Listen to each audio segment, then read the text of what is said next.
All right, hello everybody, and welcome back to the Deck Code. My name is SamSeesGhosts, and I'm joined by my co-host AxelK. Axel, how you doing, buddy?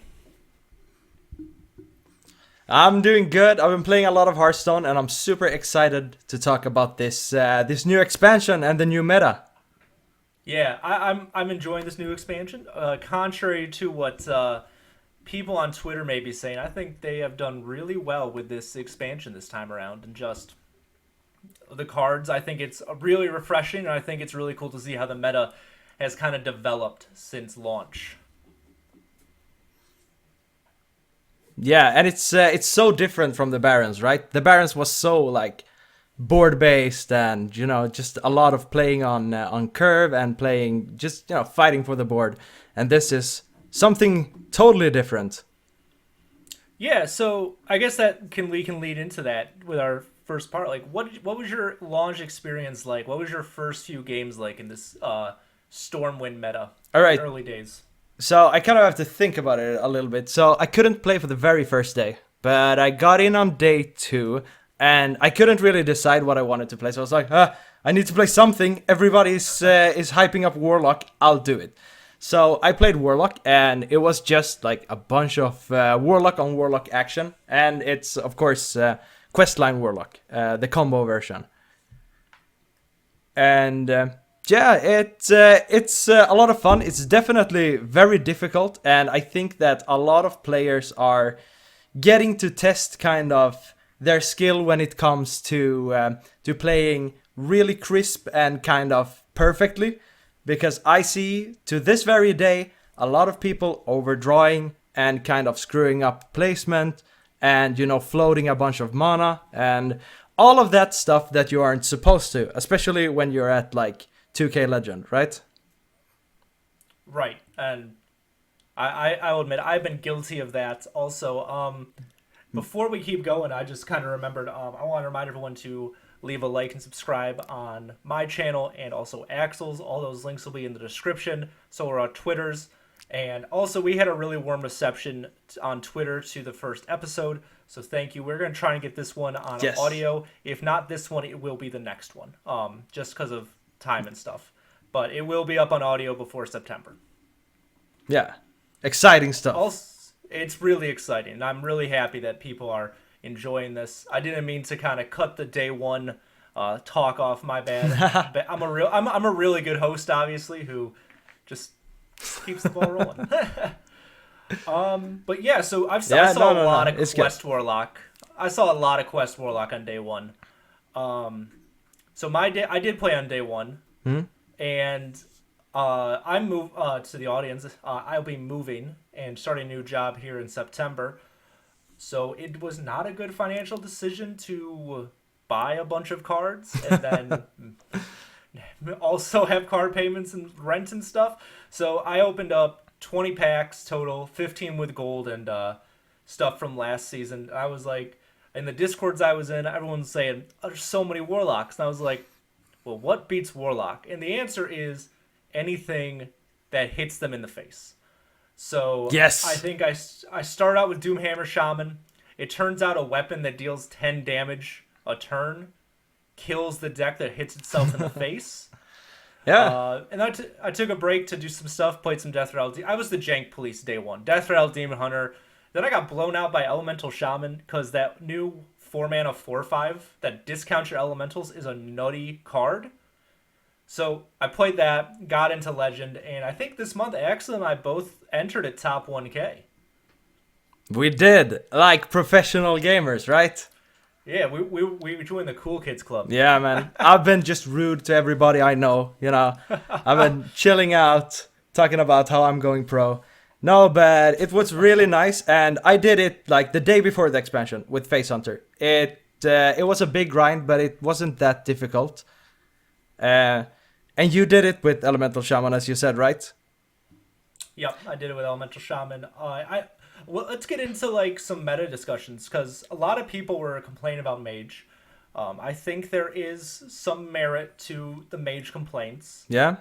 but on day one, I didn't lose to a single Mage because I hit them in the face and they died. So Whack-A-Mole Hammer's a nutty card.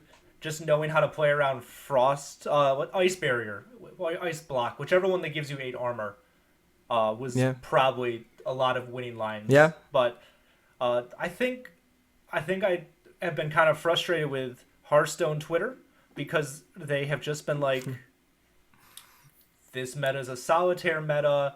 It's not fun. And first of all, it was day one of the expansion. And I think this meta is actually shaped up to be pretty interesting to counter that. Like, we're seeing Watch Posts being played again. Yeah. Cult Neophytes are everywhere. And Robes of Protection. Yes. Kind of cool. 3/4 that gives all your minions unable to be targeted by spells or hero powers. That card's nuts against Mage and Warlock. Yeah, but so what do you what do you think of the quote unquote solitaire meta? So yeah, I think so my mindset, it's all on improving, and I think, as I said before, this is really the time to practice kind of playing perfectly. Like, what can I do with my deck if I can't interact with my opponent and my opponent can't interact with me? And it turns out that I'm very bad at it right now. So it's definitely a new and fun challenge for me, to kind of learn how to just play my deck alone. And I think this is gonna carry over. Like, the skill that I'm gonna learn now is gonna carry over a lot. So when I get those opportunities to go for like quick finishes later down the road, I'm gonna be happy that we had a couple of weeks of this meta. Yeah, I think that's really true. I think now's a really good time to sit back and say, okay, this is different than the Baron's meta. Baron's meta was very play on curve, play for tempo, and there's some OTK. There's not a lot of control. Yep. You're trying to kind of race. It's a really fast meta, and it's also evolving fast. Like, day one, no one was playing hand buff Paladin except maybe Bodybuilder and Wild. Yeah. Or like, there's another deck, like Quest Rogue wasn't around day one, and people are having a lot of success with that deck. Yep. Or day one, there was that Miracle Garrote Rogue that has like a 10% win rate now because it's not a good deck.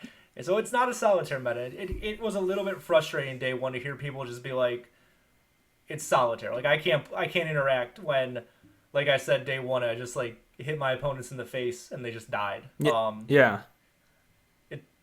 Day one is always kind of like, there's a lot of jank out there. There's a lot of theory crafts that people like really want to work, but they don't always work. So yeah, but and also like, it's the first day. One. Yeah.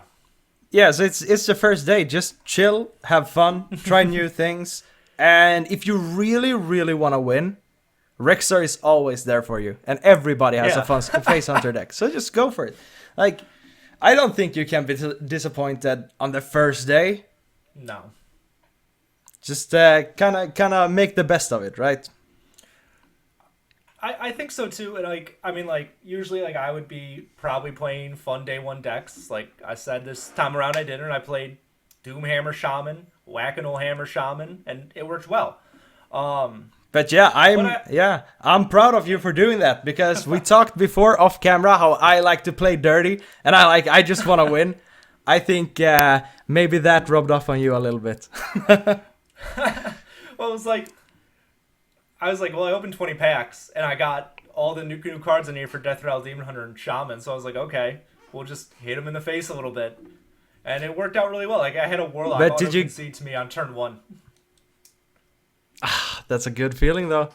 It was really nice. But did you get any legendary?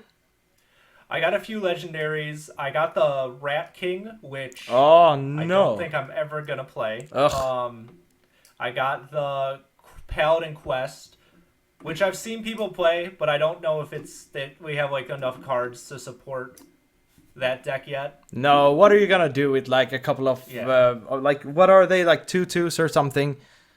Yeah, they're 3/3s. Yeah, 3/3s when people are just killing you when you get them. It's like, it's pathetic at this point. Yeah, you have to build. I think you just have to build too much to make that deck work. I think so too. And I opened one other legendary. I forgot what. I got Lady Prester from the reward track, which I think that card's going to be good. Yeah. Once it finds the deck, it's going to be good. Yeah, it's I got cool. another legendary too, but I don't remember what it was.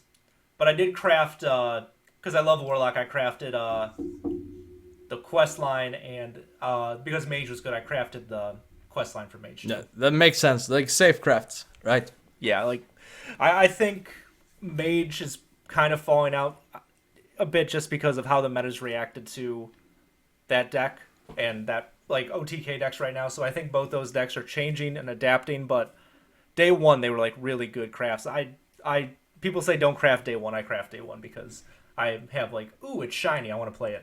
Yeah, but me too. Like I've been waiting for this expansion for so long, and then like I have to play on day like I guess it was day 2 for me, but you know I have to play like kind of Yeah. when I have the opportunity. And I crafted. I think my first craft was like Cornelius Rome. I was like, you need this card, right? That was the other card I opened. I opened that card. Oh, Yeah. good. And I don't think that card's as good as we think it is. No, I think it's almost like too powerful. I just think it's too slow. Like it's a 6-mana card right now, and this meta is just too slow. Yeah, kind of makes sense. But also, when I see my opponents play this, I've kind of been letting them mill themselves. So I did this, yeah. and I spoke about it in my hand buff Paladin video. And it's kind of, you get him down, and you get to draw so much, and if your opponent can't kill him on their turn, and you don't decide to kill him on your next turn, right? You're gonna draw 7 cards. 7 cards is a lot of cards. It's a lot of cards, and if you draw like a pack mule, you're gonna draw 8 cards, right? And then you're gonna burn all the cards. Then you're gonna start burning cards. And Yeah. You're gonna lose them. Yeah, so it's kind of, he's kind of, I mean, obviously he's gonna be good 90% of the time. But when you get him out, right? It's definitely a card that either says you have to kill me right now, or you have to kill this. So it demands to either be dealt with or your opponent to be dealt with. Yeah, so he's interesting. I don't know what's gonna happen. I think the meta is gonna slow down a little bit. Well, before we get into meta discussion, what legendaries did you open? I don't even. I don't really remember. I think I had a lot of dust. I think I bought the bundle, so I got 2 golden legendaries. I got Auctioneer Jackson, and I was devastated. Now I got Auctioneer Jackson. I got something else that I don't remember. But then I just started crafting a bunch of legendaries, and I think I got the Warlock legendary for handlock. Yeah, that card. I don't think that card's good. No, I don't think so either. I think That card looks really bad. But yeah, I drew like Antonidas, and I got some pretty like bad stuff. So I think I have crafted almost all the quest lines now. So I think I'm just kind of in a good spot when it comes to my collection.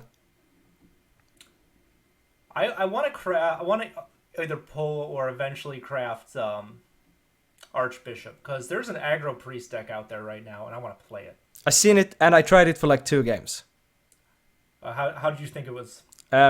It feels like, I think that you can actually play this, and if you put some time in it, you're gonna see that it's not kind of just about going face. There are a lot of interesting interactions. Of course, like anytime Raise Dead is in a deck, the deck becomes a little deeper, because you can decide not to play a minion here and maybe, make sure that you raise a particular minion and stuff like that. So I think that I wasn't really super invested in it. I just wanted to see, like, does this feel like a hunter, kind of? And it didn't. But it worked out. I think I won some and I lost some. Like, it's pretty much it. But it's definitely cool. So I think that leads us into where we're going with this. So this whole episode, we're going to be kind of talking about decks that we have played. We have a very small list of about 5-6 decks that we're going to talk about. Each of us talking about different stuff. We've seen it enough. We've played both. We've played each deck enough to kind of have thoughts on it too. But I do want to start with Mage. I know that Mage is not on our list deck, so we kind of were talking about it pre-show and mentioned it a bit briefly. I think Mage kind of defined day one of this meta. Yeah. what do you think of Questline Mage? Just general thoughts. Okay, so first of all, I just kind of so I just want to explain kind of what Questline Mage is, right? So it's a spell mage. You only run spells basically, and you run the quest that says play an arcane spell, a frost spell, and a fire spell, and then it upgrades. And when you have done the quest line enough times, you're gonna get a minion that gives you for the rest of the game 3+ spell power, right? Right.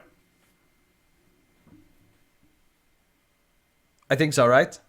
Yeah. Sorry, we had some audio. Like, you cut out, and I think just yeah. You get oh, I don't remember the card's name, but yeah, it gives you +3 spell damage for the rest of the game. Yeah, so it's just like a spell mage. You still run Incanter's Flow, and it's kind of still the same game plan, except now you get to kill your opponent even faster. Yeah, spell mage. It had a lot of burn tools that really, like, Mask of a Cthulhu is just a nutty card, but like this one, you can kind of build up more load to the ground. Incanter's Flow is such a good card, and that's where I want to touch first. I think Yes. that card needs to be changed. I don't know how you do it, because I feel like if it goes right to 3, you kill Mage. Yeah. I did have the thought that maybe, because we have spell schools now, we didn't have that a year ago in Ashes of Outland. Maybe it says something like, discover a spell school in your deck, discount all those spells by 1. Oh, that's actually a creative and pretty interesting solution for it. I wouldn't have thought about that.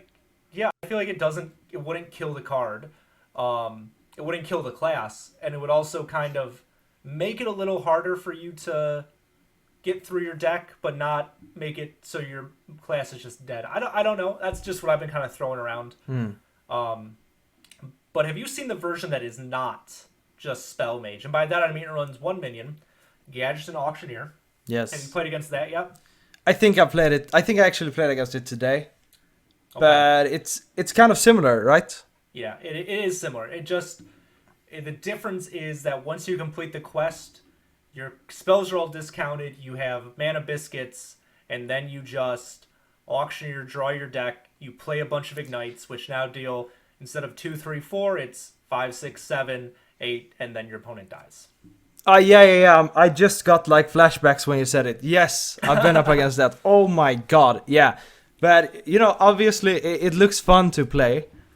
But it looks pretty crazy. But to me, kind of, I don't really notice the difference from that list and the normal questline mage list. It just feels like I'm dying when they complete the quest. I think at least for me, I've played that deck like 3 games with it. It's easy to run out of like cards in your hand though. So after you play the reward, I've beaten opponents who have just like had like 1 or 2 cards in hand that don't go face. Like it's the freeze spells that are bad. It's just you have to manage resources a little bit, not a lot, but there is some management to this at least this quest, I think. Yeah, but yeah, so I haven't tried it myself, so I just kind of like I don't know. To me, it's like it's a mage, right? I'm just looking for the flow, and when the flow comes down, my blood starts boiling, and I'm like halfway through a Twitter post, and it's kind of my focus when that happens. But it feels really good though when you're playing a mage and they just never play a flow, and you're just like, wow, this is great. This is Hearthstone. Yeah, but I think it's so like flow is so interesting, right? Because it really carries the deck a lot. Yeah, I think it carries the whole class right now because minion based strategies for mage just are not there right now. Yeah, but as you said before, of course we don't want to kill off like spell mage. Everybody, like, have you ever met somebody who's like, I don't like to play quest mage? Like everybody likes it. It's a lot of fun, and I think it really shows because you see a ton of them, so you definitely don't want to kill it off, right? Yeah. And flow is like in the way I feel whenever I play flow. Or when I play against somebody who plays flow, I think that card draw is what makes it so insane. Because if if you have 6 mana, you have float, and you get like a fireball that costs 1 mana or whatever, and you don't have anything else on hand. It doesn't matter if your fireball is gonna cost 6, or if it's gonna cost 1, or if it's gonna cost 4, right? You have your fireball, and it sucks unless you have the card draw. And I read something from, I think it was from Zacko from Vicious Syndicate. I saw a post from him where he was talking about, I think it's like this, so that he wanted to kind of increase the mana cost, I think, to 1, and then take, what's it called? Refreshing spring water back. Yeah. I back in saw cost. that post today too. I mean, that really makes sense to me.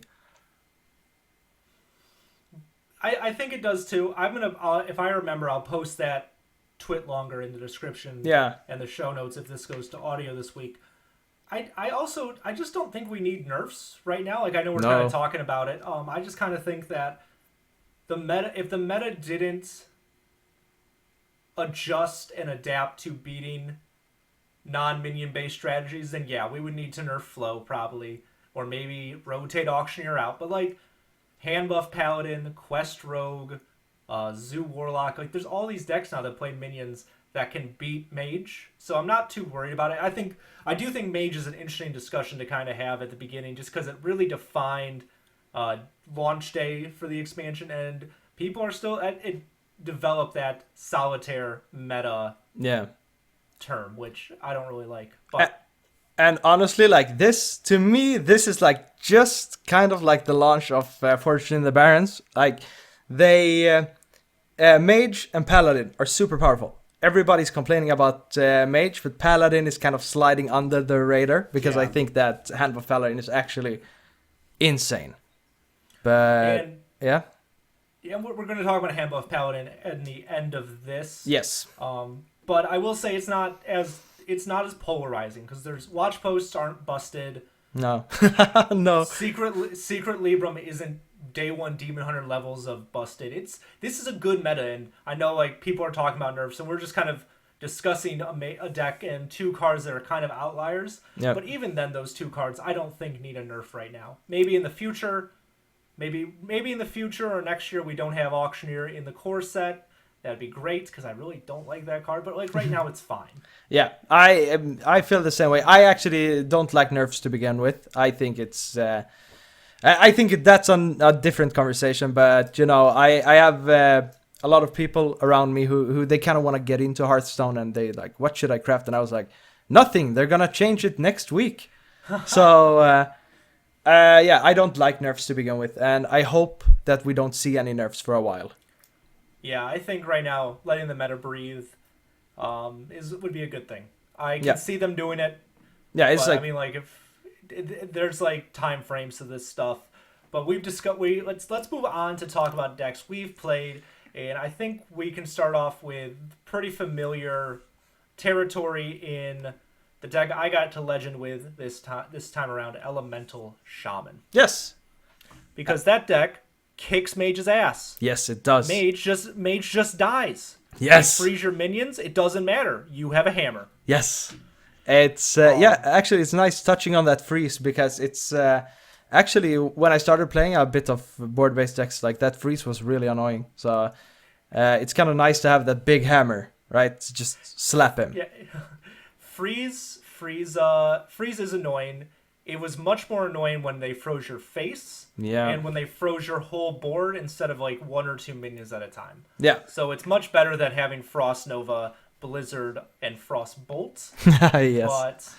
But though Shaman is still good. I think a lot of people are kind of sleeping on Shaman. Yep. Just because it's old. Like aggro Shaman decks, aggressive decks did not get new cards. They got 2 elementals and that's it. They're good elementals. The 4 mana 4/5 that discounts all your elementals is nutty, and it has the new Rush with 6 attack and lifesteal, and that card's really good. Yeah. And so go ahead. Yeah. So it's kind of just like the old one, except you get to play with like 2 new cards, which is kind of nice. So I think that if you're listening to this and you're on a budget and you actually want to try, if you have kind of a hard time hitting Legend but still do it, I think this is the deck to kind of invest your time in right now. because it's really good. And I don't think they're gonna change Elemental Shaman for a good while. I think this is kind of... Yeah, I think they're going to keep this. I think if they were going to change this deck because of a power level, it probably would not be right now. It'll probably be, if they're going to really just change the deck so the meta's different, it would be probably Wailing the next mini set or the next expansion. Yeah. But right now, it's just a really strong deck. You play everything on curve, but there are kind of two versions of it. There's the Whack-A-Mole Hammer version, which got me to Legend. Yeah. And then there's the Doomhammer one, where you only run 2 spells, and those are Storm Strike and Rockbiter Weapon, which just give your weapons so much attack. But both are good. Yeah, and you also run like... Sorry. No, go ahead. No, you just run all your elementals. You just top out at 5, and you try and get your face... With the Doomhammer version, you want your face connect with their face. It's like a blue Demon Hunter, kind of. It's really good. Yeah, and you also run like Diligent Note Takers, right? So you can get a bunch of Storm Strikes and Rock Biters, right? It's so good. Like, you deal 10, then you deal 10 more the next turn, and then maybe they're probably dead because they've been hit in the face so much. Because it's not just the hammer that does the damage; it's also the minions that you play that they have to deal with. If they can't deal with your Wailing Vapor, if they can't deal with your Arid Stormer, if they can't deal with... And then they get discounted too. Like, it's just nuts. Like, yep. And they all have such good stats. Like, there's not a minion with bad stats in this that doesn't do something powerful. Yeah, I totally agree. And this, as I said, like, if you are somewhat new to the game or kind of struggling, this is the deck to invest your time in, I think. Yeah, I think so too. Yeah. The version I will be posting in the description, I took out the Nimbus, the 2/2 that gives you an elemental for, I believe, Cult Neophyte. Yeah. Just because for disruption and stuff. But if you don't worry about it, honestly, disruption's good. But right now, I think just because of how aggressive and how initiative focused that deck is, it just doesn't. You can run whatever disruption or minion that you want. Yeah, and with that, if you run that Nimbus. I've had questions about this because on my videos about it, I don't put it in the mulligan. Don't keep it in the mulligan unless you have like a synergy with it, or if you need it to kind of keep the elemental chain going, because a 2/2 for 2 on turn 2 doesn't really cut it right now. No. Yeah, that leads me to a good point. I've seen this happen a lot when I've been playing against Shaman. If you have the coin, and you don't coin out a 2/2 on 1, that's even if it draws a weapon. Yeah. Unless you can follow it up. Yeah. So if you have another 2/2, do it. But if you say, like, I've seen a bunch of people go coin Custodian in the Baron's meta, coin Custodian. And like Totem. And then past turn 2, you just disrupted your Arid Stormer, your Gyre Worm. It doesn't make any sense. Yeah, the chain is so good. It's important to keep it up. The chain is, and like the chain's powerful too. Like, you get into hexing minions, you deal 3 damage, you get Wind Fury and Rush. It's just so powerful. Yeah, and whenever I see somebody drop the chain, I'm like, I'm gonna go super hard now. Because their next turn is going to be weak. There's a lot of like thought. Like, even like Whack-A-Mole Hammer, which is a good card, if it breaks the chain when you play it. So you have to be kind of like aware of what you're doing that turn and how it's going to affect your next few turns. Yep. But I think you're right. If you're new to the game, or you're stuck at Diamond 5, or you're just sick of these solitaire decks because you're seeing a lot of Mage and Warlock, play this deck. Yep. Either the Doomhammer or the Whack-A-Mole version. I'll post both in the description as non-disruptive, non-tech versions. So pick them both up. I think Axel's right. It's a good deck to learn, and I think it also teaches you the fundamentals of Hearthstone really well. And and also kind of respect it. Don't. A lot of people think that everything that isn't like an OTK deck is too simple, but everything is difficult to play at a high level. So I think this is play it definitely. It definitely it's like one of those decks on the surface seems like kind of straightforward, but once you get into like, do I keep up the chain this turn? How is my Doomhammer or Whack-A-Mole doing the most damage? Where am I finding lethal in the next turn or two with these Rockbiters and Diligent Note Takers. It's a very nuanced deck. It's not just I see a face, I hit it. You want to hit the face, but you might not always need to. Yeah, definitely. So the next deck we have in this list, Axel, is one that I've played against and is really annoying. I've seen some nutty screenshots of this, but you have played it. I believe you have a video on it. Druid. Questline Druid. Oh my god. It's cool. It's fun. It's kind of a bit of everything. So, okay, so what you want to do is you want to deal face damage to the opponent. Or you want to give yourself attack power. Almost like a Soul Demon Hunter, right? And then you just want to smack your opponent. And when you complete the quest, you will get Guff. And he's like, I don't even remember what he calls. I think he's a 5-drop. And 5-mana 8/8 with taunt. Yes, and he's like an 8/8 as well. He's nuts. Like, a lot of these quest rewards do something powerful, but they don't protect you. But Guff does. Yes, Guff, the taunt's really important for a lot of reasons. But your face can trade with minions. It can value trade, and then you get a minion that protects you. So you may be lower on health, but then you have an 8/8 taunt that they have to get through. Yes, and not only do you get his amazing stats for 5 mana, you get 8 armor and 8 attack. Yep. So you start swinging like a madman. And so what you want to do is when you get him down, you want to use a card that's called Mark of the Spike Shell, which gives a minion +2/+2. And if it's taunt, you add it back to your hand, like a copy of it. And you can kind of use this to you can use it together with Solar Eclipse, and then you get 2 Guffs on your hand, and you can play both of them at turn 10, which is insane. Like, that's 16 damage, 16 armor, and it's really good because the armor will kind of make you outlast mages as well.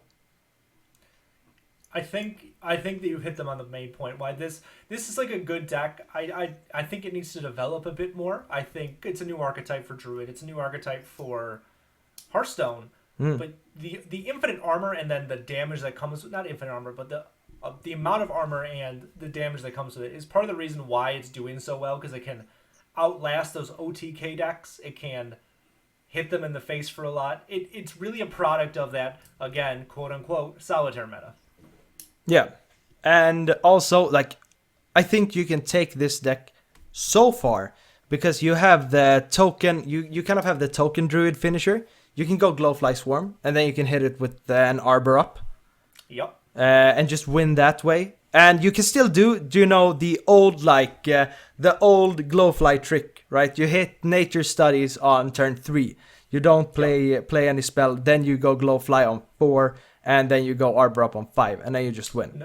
No, on 5 you go Bloom, Solar Eclipse, Arbor up, and then you win. Yeah, but usually this deck doesn't run Bloom, which is kind of crazy, right? Oh, that is crazy. I didn't know they didn't run Bloom. So I, as a professional gamer, run Bloom in my version. As a top 1K gamer. yeah. So no, but since it's like the Solitaire meta, I removed the Lunar Eclipse and I put in Blooms instead, and it's been working way better for me since those Lunar Eclipses didn't do anything in the majority of my games. It's true. Yeah. So that was kind of what I did. And you could also go, Solar Eclipse and Cenarion Ward. So it's kind of forgiving as well. If you can't get... Because Mutinous is gonna eat your guff sometimes. Because you don't really run minions. That is good. That's a good thing to point out, though, too. And I think a lot of people know this by now. If you're playing against a Priest or any deck that you suspect would run like Mutinous, don't complete the quest until you can also play the reward. Yeah. Because Mutinous will eat it. Alucia will steal it. Yes. So, and there is also another big threat for those kind of cards. Oh, and what is it? It's Glide. Oh, I forgot about Glide. Yes, Demon Hunters run Glide now. So they shouldn't, but they do. I don't think they should be running Glide. Yeah, but they're completing the quest pretty quickly with it. They draw so much.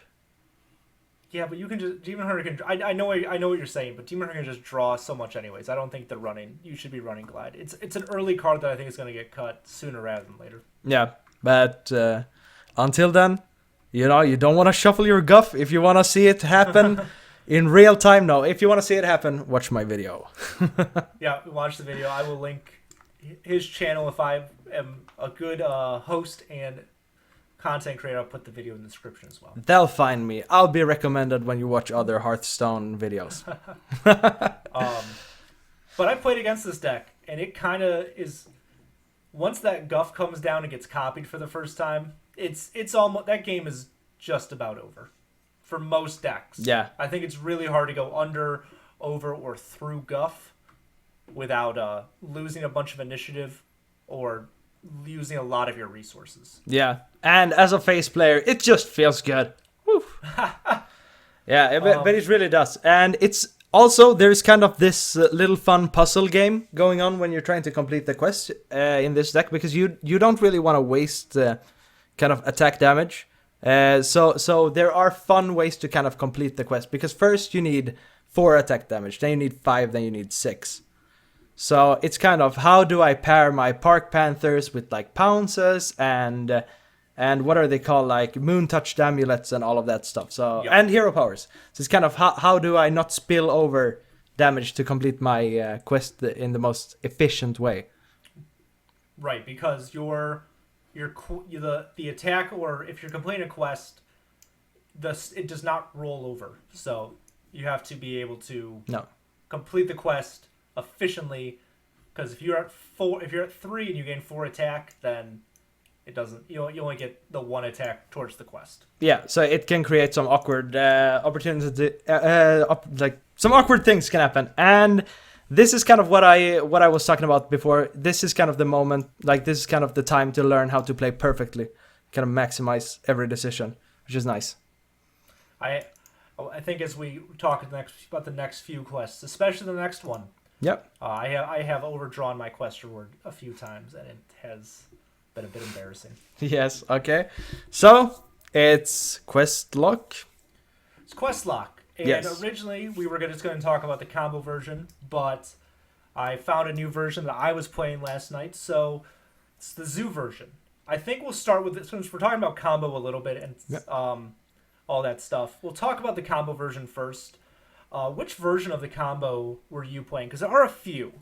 Okay, so this was like a day one list that I stole from somewhere. So I don't really know what differentiates the. Okay, so what minions were you running?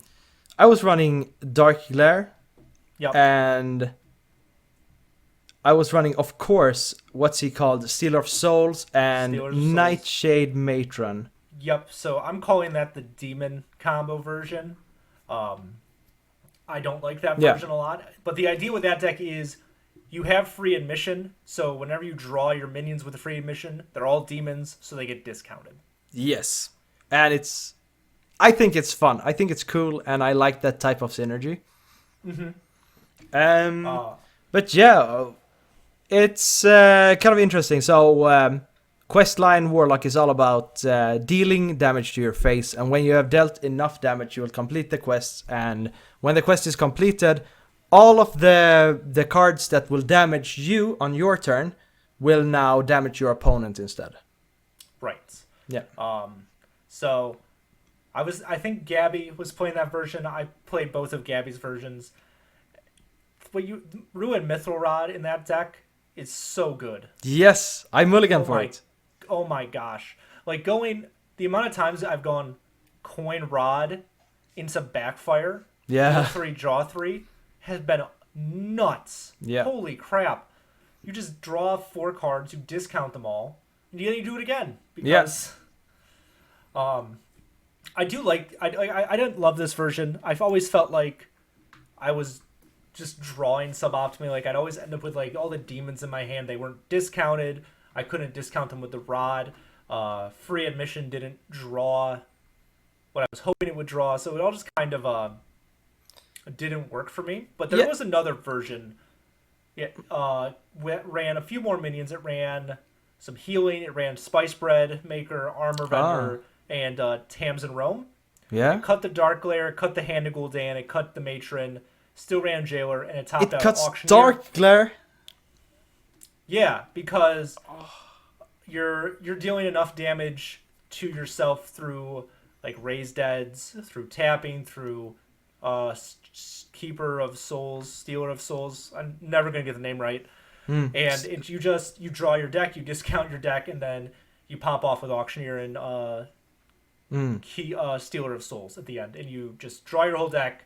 You go into fatigue, and your opponent usually dies. Yeah. Oh, and by the way, that is so Stealer of Souls. It's very important in this deck. So good. It's so nutty. Yeah. So when you use your Stealer of Souls, the next card you draw will cost health instead of mana. So if you complete the quest, it's gonna cost your opponent's health. So you kind of burst them down by playing cards from your deck that just damages them. And there is a kind of a funny interaction, and I don't know if you have seen this or if it's still in the game. Maybe this was just a day one thing. Okay. But if you are at 3 health, even though you have gotten the quest off, you can't play something that would cost you 4 health. Yep, so that's actually intended because even though Tamsin says your opponent takes the damage, you have to be able to essentially pay the bill first. Yeah. So if you don't have enough money to pay that enough health to pay the mana cost, you can't play it. Yeah. And that is intended. They saw that in people were talking about that a little bit in Wild. Like that's intended to work as is. Okay, that kind of makes sense. But still, have you tried tapping it though? Because you can tap yourself to death. I mean,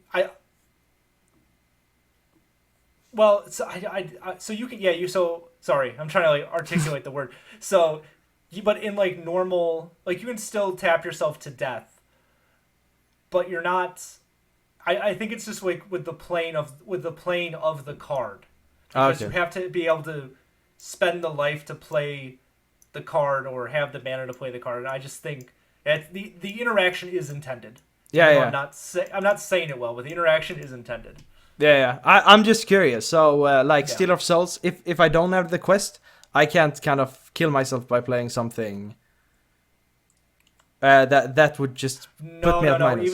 Even if you haven't completed the quest, you can't kill yourself with Stealer, I don't think. I really don't like that. It doesn't let you play it because you can't. That's basically what it's saying. You don't have enough health to play this. So it's preventing you from killing yourself. Yeah, I totally get it. I just don't like that interaction, I really like... my favorite moments with Warlock is when you have a bunch of soul shards and you tap yourself to -1 HP and then you start drawing them. It's so cool.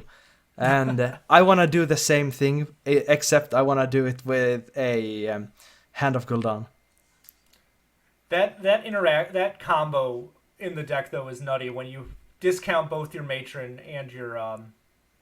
Stealer of Souls, and then you get Hand of Gul'dan discarded, and just draw a bunch of cards. Yeah. It's so good. Like this deck is just its draw engine is so good. It's too much. Like it's overwhelming at times. Yeah, sometimes you'll just have a super awkward. Sometimes you can't play your Nightshade Matrons because you're at like 9 cards. Yeah, that is something to be aware of. Like you have to think ahead a bit too. Like if you're tapping on turn 2 and like you just think like, okay, am I backfiring this turn? Will I be able to play a card after it? Will I be able to do this? Because your hand can get full pretty quickly with this deck. Yeah. Especially if your opponent isn't playing minions or you can't interact with their minions because you're of like Robes of Protection. Yeah, you gotta demonic assault yourself in the face to summon those. I can imagine. Like if my opponent plays, but it's good. You can just cycle like your School Spirit. Mm-hmm. Yeah, well, School Spirit's the only way that you can do it. You have to play 2 School Spirits and then kill the Robes, and then you can go again. But it's just Robes Protection, man, is an MVP right now. It's good. It's cool, and I love that it's back. I like that there are cards that came out a year ago can be played. It's awesome. I really love that. But like we said up top with this, there is a second version. I found this version last night. It's a zoo version.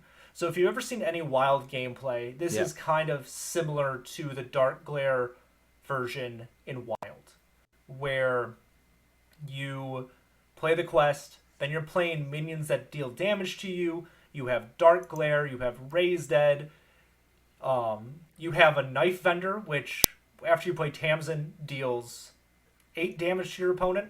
Yeah, right. It plays out very similar to a wild Dark Glare deck where you just damage yourself a bunch with minions, you complete the quest, and then completing the quest and dealing damage to your opponent and then healing discounts the Flesh Giants. Yes, yeah, the Flesh Giant.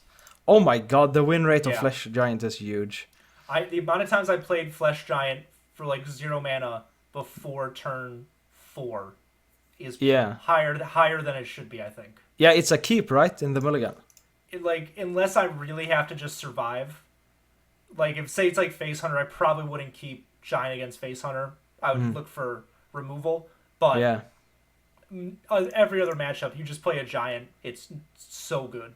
Yeah, there's another really neat card in here. Bloodbound Imp. Yes, I forgot about that card. That's cool. That card is so good. There are times I'll coin that out on 1 and then play the quest on 2. Yeah, so that kind of makes sense, right? You get the immediate 2 damage. You have a 2/5 on board on 1. That's nuts. Yeah. There's a lot you can do. This might be my favorite version of Quest Warlock because you complete the quest pretty quick. Yeah. Because you raise dead a few Flame Imps or the Hyena. It's really good. Oh yeah, and tour guides. I'm looking at a list now on Ages Replay. Man, I really like the look of this actually. You complete the quest so quickly. Tamsin, I think every time I complete it comes down on 5, and then you can just kind of pop off with Tamsin. It does feel a bit bad if you like. There are some games like with any deck. I've gotten hands where it's like my hand is Raised Dead, Minari Mosher, and Knife Vendor, and you can't play anything. Like that feels bad. But like most of the times it's just, hey, I have a really big board, and here's a Giant, here's a Broom. I'm also healing a bunch now because I have Drain Life and that new 1 mana spell. It's just a really good deck. Yeah, it's such a slick curve. I like the look of this. I want you to play it, and then next week next time we come on, you can tell me all about it because I want to hear your thoughts on it. Yeah, this is totally down my alley. Definitely.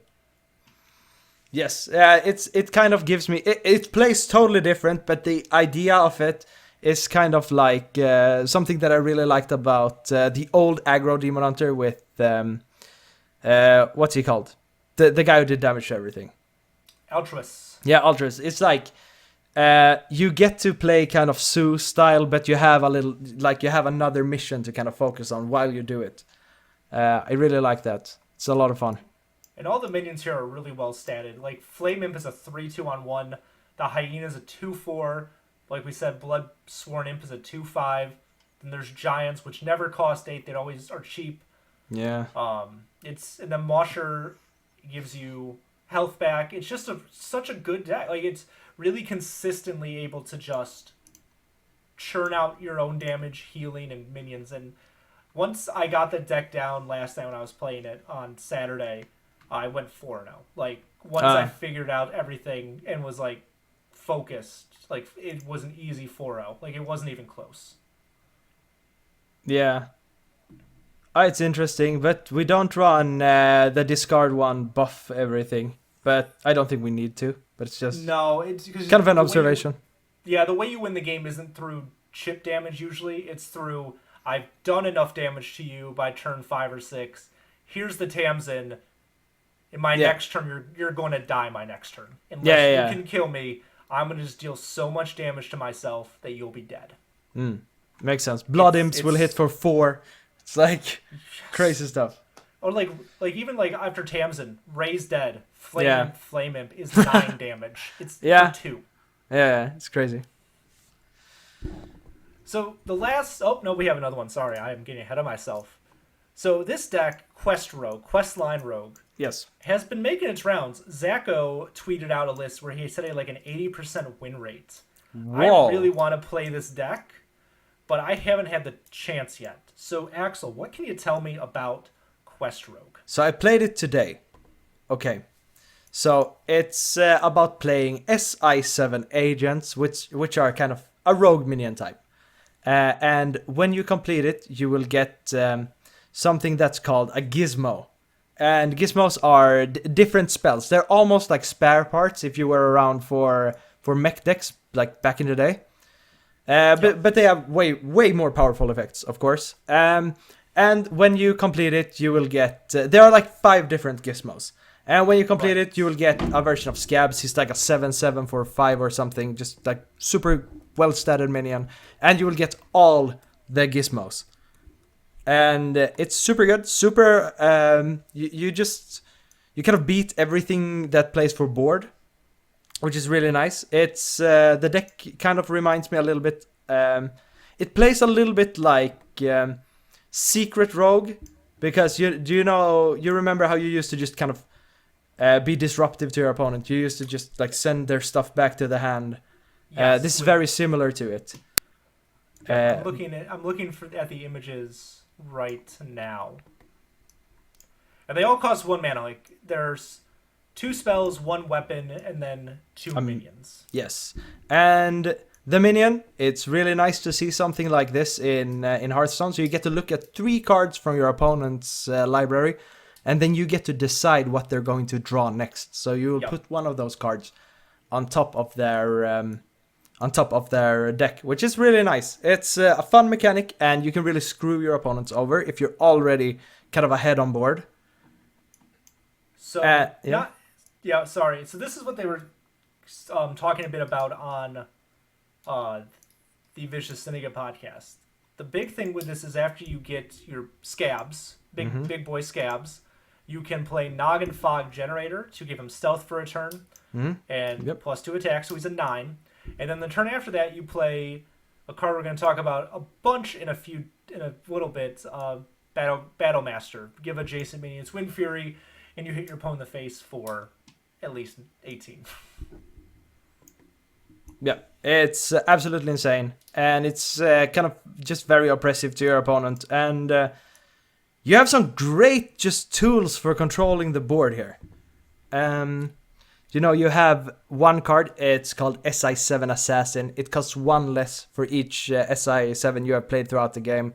He's a 4/4 for 7, but you never play him for 7. He's gonna be free most of the time. And you can Shadow Step him, you can Tenwu him, you can just kind of remove big threats, which is super nice. And question for you, because I haven't played this deck. When you are how aggressively are we Shadow Stepping with this list? Yeah, so I use it to complete the quest. So you get an SI7 card down. The quests are really easy to complete. You only need to play 2 SI7 cards every quest. Right. So you go like, if you want to, on turn 2, you could go Skulker, Shadow Step in Skulker, and that, like, you have completed a quest. You probably shouldn't do that, but you could. But yeah, it kind of works out very well with your SI7 agent, like the old one that's deal 2. So you can kind of control the board or send that damage phase, and you can Shadow Step him a bunch. I'm just kind of experimenting with it right now. And the way that I have made it work is to kind of go wide. Okay. Against everything. One, you get to control the board, and you get to dodge a bunch of freezes from your opponent. And it's really easy to control the board with this deck. So that's kind of how I made it work. So I'm looking at the SI cards right now on the Hearthstone wiki page. Are you playing all of them? Are you playing the SI7 Infiltrator also? No, I don't run the Infiltrator. It's Infiltrator is the one that like removes a secret or something. Yes. Yeah, no, I'm not playing that one. I have seen... So, like I said, I haven't played this deck yet. I have listened to some discussion on it, and a lot of people are saying, not a lot of people, like, people I've been listening to are saying, you kind of want to treat this kind of like a Galakron Rogue, where your SI cards are an invoke mechanic and not, you kind of just want to play them on curve, complete the quest, and then kill the opponent. It's not so much about drawing as many cards as you can. It's more about just get them. Yep. I think that makes sense, and I've noticed that like swindles and stuff like that feel kind of awkward in this deck because that's what they were saying, especially Secret Passage. Yep. They said that felt a little weird because your curve is a little higher. Yeah. So and also like you can't really go look for Alex Strasas. You don't really have that much like face time. So I like to go secret passage and then kind of like just go to kill him. That's usually Yep. what I do. And it doesn't really work out like that. Also, this. I run the stealth package at least, so I run like Greyheart Sages and because you have so much stealth in this deck, like SI7 cards run like a lot of them have stealth, but anything that isn't an SI7 card feels bad to play. And I run Sneaky Delinquents, and every time I play it, I'm like, ugh, here, play it, ugh. So yeah, but Price Plunder is fitting good. But yeah, I think it's definitely an interesting deck, and it feels really good to win with because of that Wind Fury combo and kind of. I don't know. I don't really know why, but if you have seen the SI7 operative, it's like a gnome on a horse. It's rush after this minion attacks, gains stealth. I think after this attacks a minion, gains stealth. Yes. And it's not once, it's every time it attacks a minion, so you can give it stealth again next turn. Yeah, and it's a 2/4 for 3. So you can use it, you can clear, and then you're gonna have it in stealth. And it's since it's so cheap, it's kind of good if you want to use your Shadow Steps to complete the quest. You can just kind of clear a board with this while completing the quest, and then you'll have a minion out there.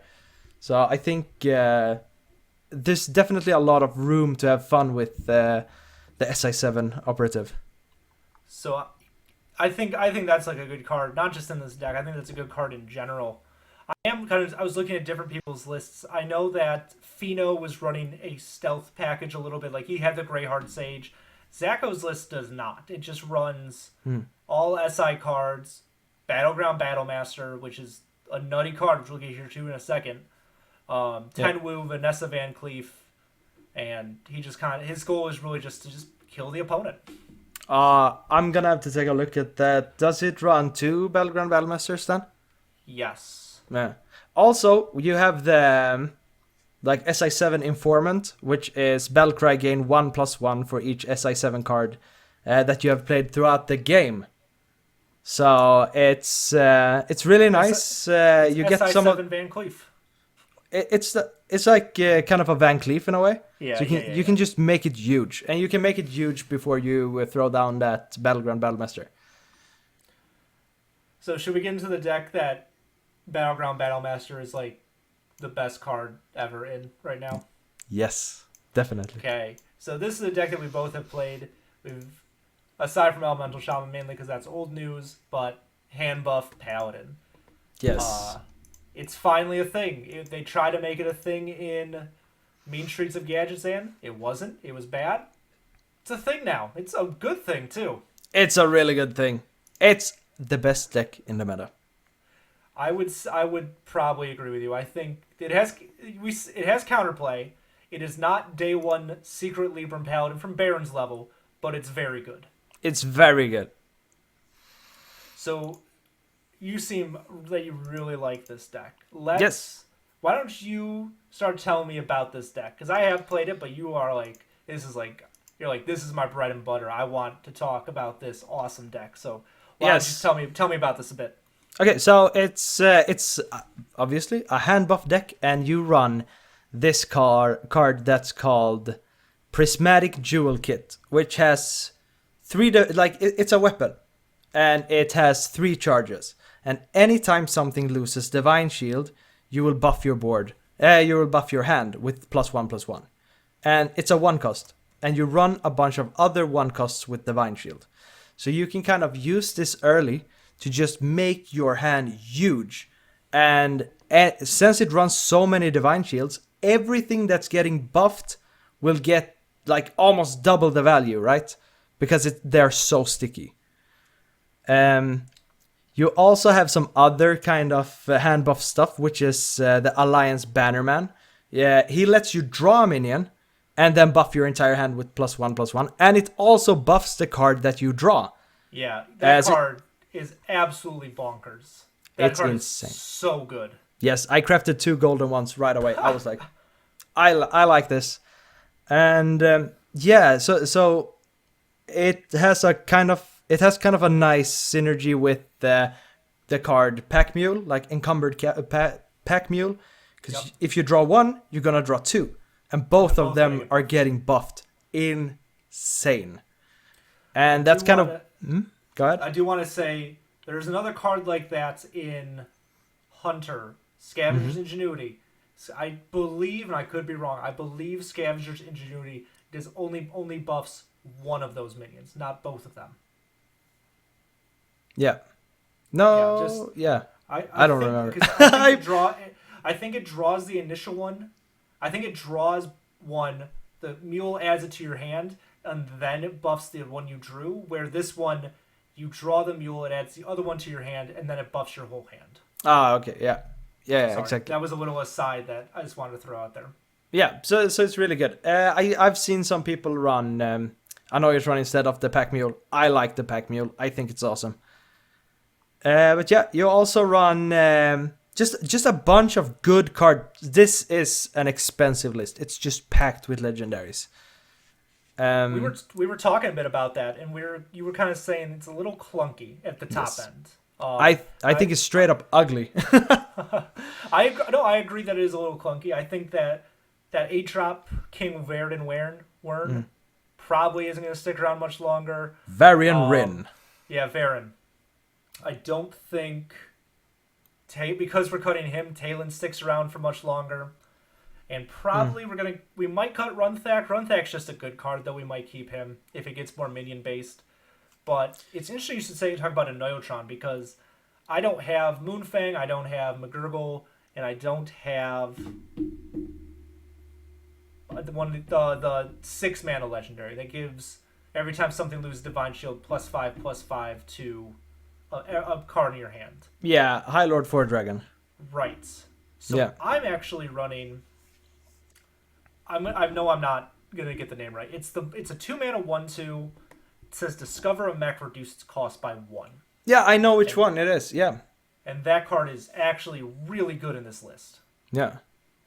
Because you can discover the corruptible mech that is now a 2, so you play a 3, and then it gets Divine Shield Rush, and that also goes towards your prismatic, your jewel box buff. So it's really good. Like, that card is surprisingly good. One of my buddies on Twitter tweeted out that he said that card belongs in the deck, so I put it in my version, and it's really good. But yeah, it really makes sense, since I think Varian have saved me a bunch of times. I think Varian is actually pretty good. High Lord 4 Dragon, I don't think we're gonna see him more in this deck. You never want to play him when you have the opportunity. So he's just kind of a last resort. Talon, I think Talon is really good with Varian. I think if you run McGurgle, Talon might even be better than when you have Varian. Yeah. I forgot that. I've been thinking of, like, McGurgle is just there for the Divine Shield, but no, he suffers a prime into your deck that just summons a board. It's really good. So, not only does it summon a board, it gives all of those frogs Divine Shield. Oh yeah, and that's good for your weapon too. It's really good, and it's insanely good. So I think, like, just speculations, it might be better without Varian, and if you still run Talon. It's really interesting, but it's good. And want to know why we could still run Talon, actually? Because we pull the best card in the deck out, also known as Battlegrounds Battlemaster. Yes, this card is nuts. 5 mana 5/5, give adjacent minions Wind Fury. Yes. So what you? Yeah. Go ahead. This. No. Take it. I was just gonna say, like, you're gonna describe it much better than I am, but you play this on a board. You play it on 6 or on 5 with a coin, and then you play Conviction first. Then you play this, and then it's your minions get +3/+3 and Wind Fury, and you just kill your opponent. Like, it's just nuts. Like, This card should not cost 5. No, it's absolutely insane. And the version I'm running only runs one version of it, like one copy of it, which I think you want to run 2. I think so too. I think this card's just too good. Like, And it's really interesting. So this deck runs some rush minions with like Carriel Rome and their card, like I think the first Blade of Rin or something. First Blade of Rin's another good card too. Yeah, so it runs some rush minions, and if you have had this, like if you have had the battleground battlemaster in your hand, and it's like really swole, like it's a 9/9 on turn 5, you just kind of play a 9/9 on turn 5, and then maybe put your rush minions with divine shields to the side of it and start clearing the turn afterwards if they can't kill it, right?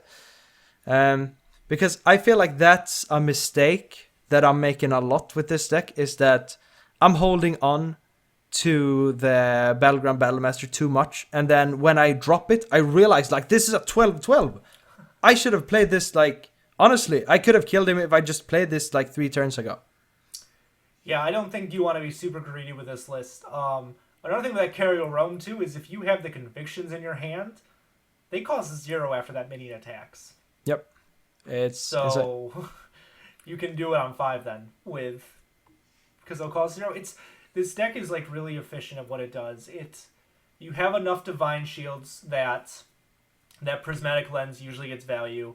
You have tutored draw, which we've already seen how good that is with that Shaman card, the Primordial Explorer. Drawing specific cards from your deck is really important. So drawing a holy spell, specifically a holy spell, and then drawing a minion, not just a card, a minion with the 3-mana 2/2. It's all just very good. It's very consistent at getting to that turn 5 and 6, and then just win-fearing your opponent to death. Yeah, you never run out of cards, basically. Like, Talon will draw you 1 card. If Talon draws you Varian, then Varian is gonna draw you a bunch of cards. It's like, you don't have to worry about your cards. And same with the Pack Mule, right? It's just gonna make your hand really big. Yeah, like... Yeah. I like an Oiltron because it is Divine Shield, but Pack Mule, I think, will probably be proved the way to go. You just buff your hand. You have survivability too. You have taunts. You have that stick, but you also have Catacomb Guardian, who you buff up, and he has lifesteal. You deal his attack to an enemy minion, and then he can still attack and get that lifesteal back. So it's just. But I think efficient. Catacomb Guard is really underwhelming. I don't like him. I never get anything good out of him. I think if the meta becomes less solitaire, quote unquote, based, like more minions are played, as that happens, he's gonna be really good. Yeah, but as of now, I think when I get around to playing it again, I think I'm taking him out unless the meta changes, because it's just kind of, he's nice for pinging other people's divine shields, I guess, but yeah, I'm not a super big fan of him. One last thing I want to talk about with this list is language hackers version. I saw it. I would say that this list, I mean not language hacker, but hand buff paladin's probably a little bit weaker to mage than most other board-based decks in the format, but it runs a great card called Robes Protection, which means your minions can't be killed by your opponent's spells. They can't be frozen unless they play the 0 mana freeze spell. It's the language hackers version. I think if you want to really target mage, it runs Disruption, it runs Cult Neophytes, it runs Far Watch Post, and it just has Robes Protection. I think Robes Protection is a card, if you're a board-based deck, you want to keep in your deck, especially this one. But I think if you want to build this without Watch Posts, without Neophytes, you can get away with it because you kind of want to run the Divine Shields, is what I found. I kind of got stuck with hands where I would just have a whole bunch of Disruption and the Jewel Box as the weapon, but I had no Divine Shields to proc it. So I think you want like a healthy medium between the two, and I just think that Robes of Protection is the best card for that. Yeah, it's a 3-drop, right? 3 mana, 3/4. I think it's a 4. Your minions cannot be targeted by spells or hero powers. Yeah, I think I'm gonna try to switch out the catacomb guards for it. Okay. Actually, yeah, it kind of makes sense in this meta, I think. But I think I think there's a lot of room for tech cards now because of OTK decks that require you to have spells to interact with. So I think I think if you want to if you're at a good level and you're like, hey, I don't want to really get to ledge, I want to kind of mess around and do some stuff, you have a lot of options for tech tools in this meta. Yeah, I think so too. So if you're a deck builder, this is a lot of fun. I just steal all my decks and then I tech them and then I call them mine. every Thursday at 12 o'clock, I get on my phone, I look at the Vicious Syndicate report, and I copy what looks good, and that's all I do. But I think that honestly, I mean, this is also kind of a big shout out to Vicious Syndicate. You don't need to get information from anywhere else if you want to keep it to like kind of a minimum. I think Vicious Syndicate is the best source of Hearthstone. Hearthstone information. I agree with that. I do think that there are other just good resources to get decks, but if you want to look at why a deck is good, what its matchup spread is, I think that is probably the best place to start. Yeah, and just keep it to a minimum. Like, read the reports while you're doing something else. It's really good. Yep. Listen to the podcast. It's really good. But listen to this podcast first and leave a like and subscribe. Definitely. Of course. But I think that's going to wrap it up. I think I'm really excited for this meta and to see what you play and to see how this develops and to see if there are nerfs. I personally don't think there should be nerfs, but I think that it's going to be a good next few weeks regardless. Yeah, I think so. This is really gonna... It takes me out of my comfort zone, at least. Yeah, so. I think... I kind of hope maybe this won't happen. I mean, that's a good thing. That a control deck pops up. I would like at least one control deck in this meta. I think so.